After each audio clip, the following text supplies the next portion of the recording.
बँकेतून काल मुख्यमंत्री महोदय म्हणले की गावं जोडण्यासाठी सिमेंट कॉन्क्रीटचे रस्ते आम्ही करणार आहोत. तसं हे धनगरवाडी जोडण्यासाठी एक मोहीम घेता येईल काय? तुमच्या फॉरेस्ट डिपार्टमेंटनंच ते करावेत, कारण की आज अनेकदा तक्रार येतात.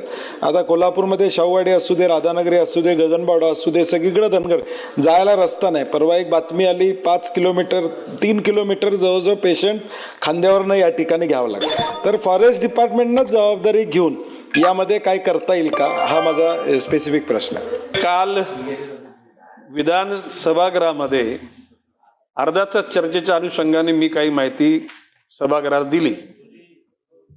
वन विभागाच्या अंतर्गत जेव्हापासून FDCM forest development corporation of Maharashtra he corporation सुरू झाल्यापासून जी सागाची लागवड केलेली आहे, ती साग आज कापण्यासाठी उपलब्ध असलेली संपत्ती 12,000 कोटीची आहे. आणि अशा परिस्थितीमध्ये राज्य शासनानं विविध प्रकल्प गेल्या वर्षभरापासून त्याच्यामध्ये लाडकी बहीण ही योजना स्वीकारली. जरी ती अन्य खात्यांवर अन्याय करण्याची परिस्थिती निर्माण करीत असली तरी सुद्धा ती योजना बंद होणार नाही.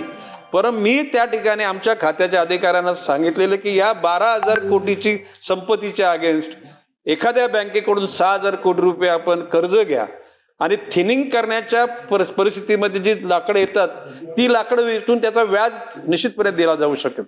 म्हणजे 6,000 कोटी जर काय उपलब्ध झाले तर या वन खात्याच्या हिरवी डोंगर, सप्तरंगाचे रस्ते, सुगंधी रस्ते, त्याचबरोबर वन खात्याच्या कर्मचाऱ्यांचे असलेले एकूण पगार म्हणजे टेम्पररी ठोक पगार, अशा प्रकारची कुठलीही संज्ञा न ठेवता बेसिक DA अलाउन्सेस या सर्व स्तरावर त्यांना परिपूर्ण जीवन जगण्याची भूमिका निर्माण करावी.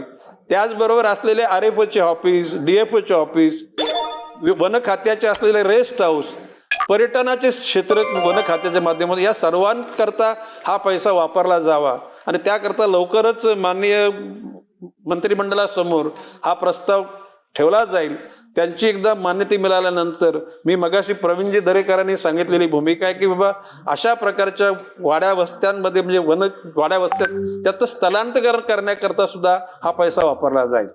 भविष्य काळामध्ये वन्यजीव आणि मानव याचे संघर्ष होणार नाही याच्याकरता ज्या गोष्टी करायच्या त्या निश्चितपणे केल्यात. आता सन्माननीय सत्यजित पाटील यांनी की त्या ठिकाणी जो रस्ते, त्या रस्त्यासाठी जो निश्चितपणे प्रयत्न केला. शक्यतो त्या परिसरामधून व्याघ्र प्रकल्पामधून ही मानवी वस्तीच दूर करावं जेणेकरून संघर्ष होणार नाही. परंतु नाही महाभाषिक शेतीला पर्यायी शेती डेफिनेट हे आजचं एकच दिवसाचं नाहीये, हे सदा न कदा भविष्य काळामध्ये टिकणारी बाब असल्या कारणानं हे कायमच्या स्वरूपाची समस्या दूर करण्याकरता त्यांना पर्यायी शेती सुद्धा देण्याचा विचार निश्चितपणे करावा लागेल.